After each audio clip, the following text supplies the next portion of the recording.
Hello everyone, in this video we are going to learn the mixed methods research.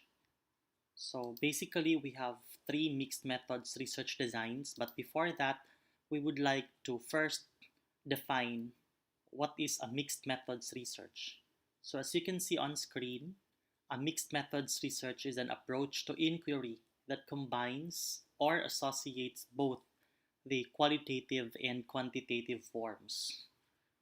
The elements of quantitative and qualitative research approaches are combined to provide a more comprehensive understanding of the research issue.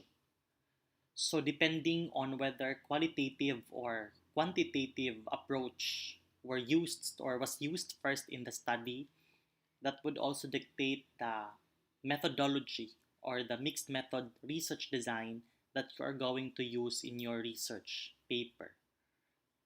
So we have three basic forms of mixed methods research. The first one is convergent parallel research design. The second one is exploratory sequential research design. We also have explanatory sequential research.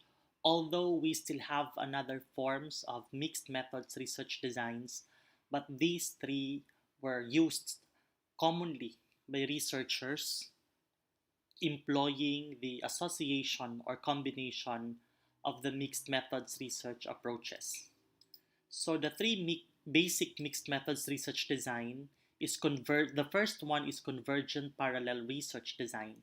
So as you can see in the image here, you have the plus sign highlighting the simultaneity in the implementation or in the use of these two approaches in research, both the quantitative and qualitative.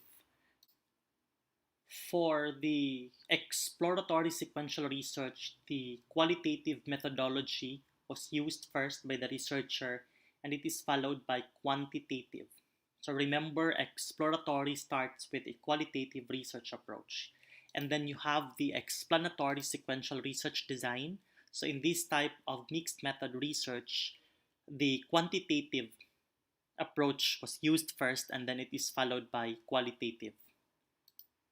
So how are you going to do the convergent parallel research design, or how is convergent parallel research design reflected or used in several research approaches or papers? So as you can see here, a researcher conducted a survey using a standardized questionnaire, and then the other methodology used for qualitative is an in-depth interview. So for qualitative approach, you may use IDI or in-depth interview or key informant interview, and you may also use focus group discussion as your methodology in the conduct of the research. So you have here quantitative, the survey, and then you also have here the qualitative, either FGD, KII, or IDI. So these methodologies were conducted simultaneously. Again, in the conduct of this type of research, both the methodologies, the quantitative and the qualitative, were conducted simultaneously. This is also known as concurrent triangulation design. This is a single phase because the data is collected and analyzed individually but at the same time. That's according to Edmonds and Kennedy in the year 2017.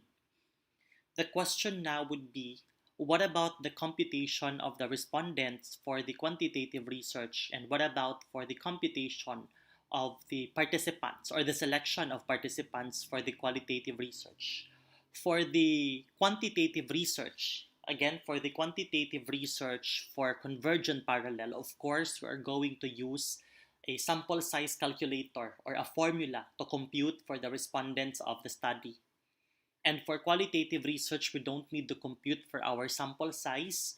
We may rely on authors, Creswell, and other qualitative authors for the selection of the participants, how many of the participants will be interviewed.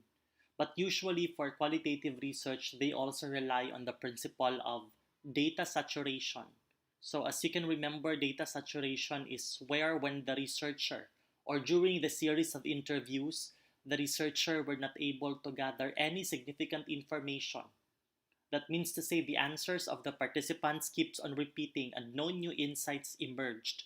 during the process or during the series of interviews. Let us have here a simple example on a convergent parallel research design. A researcher is interested to determine the attitude of individual on their resistance on vaccination. So the researcher conducted two approaches here, or used two approaches here in the study. The first one is or on your left side, you have here the survey. A survey was conducted to this group of individuals, and a separate focus group discussion was conducted over the other participants. So the participants here are different from from the respondents in the quantitative phase. But again, remember that these methodologies were conducted simultaneously in the field. The difference in time for the conduct of quanti and qualitative should not warrant differences in the views or in the answers of the respondents and participants.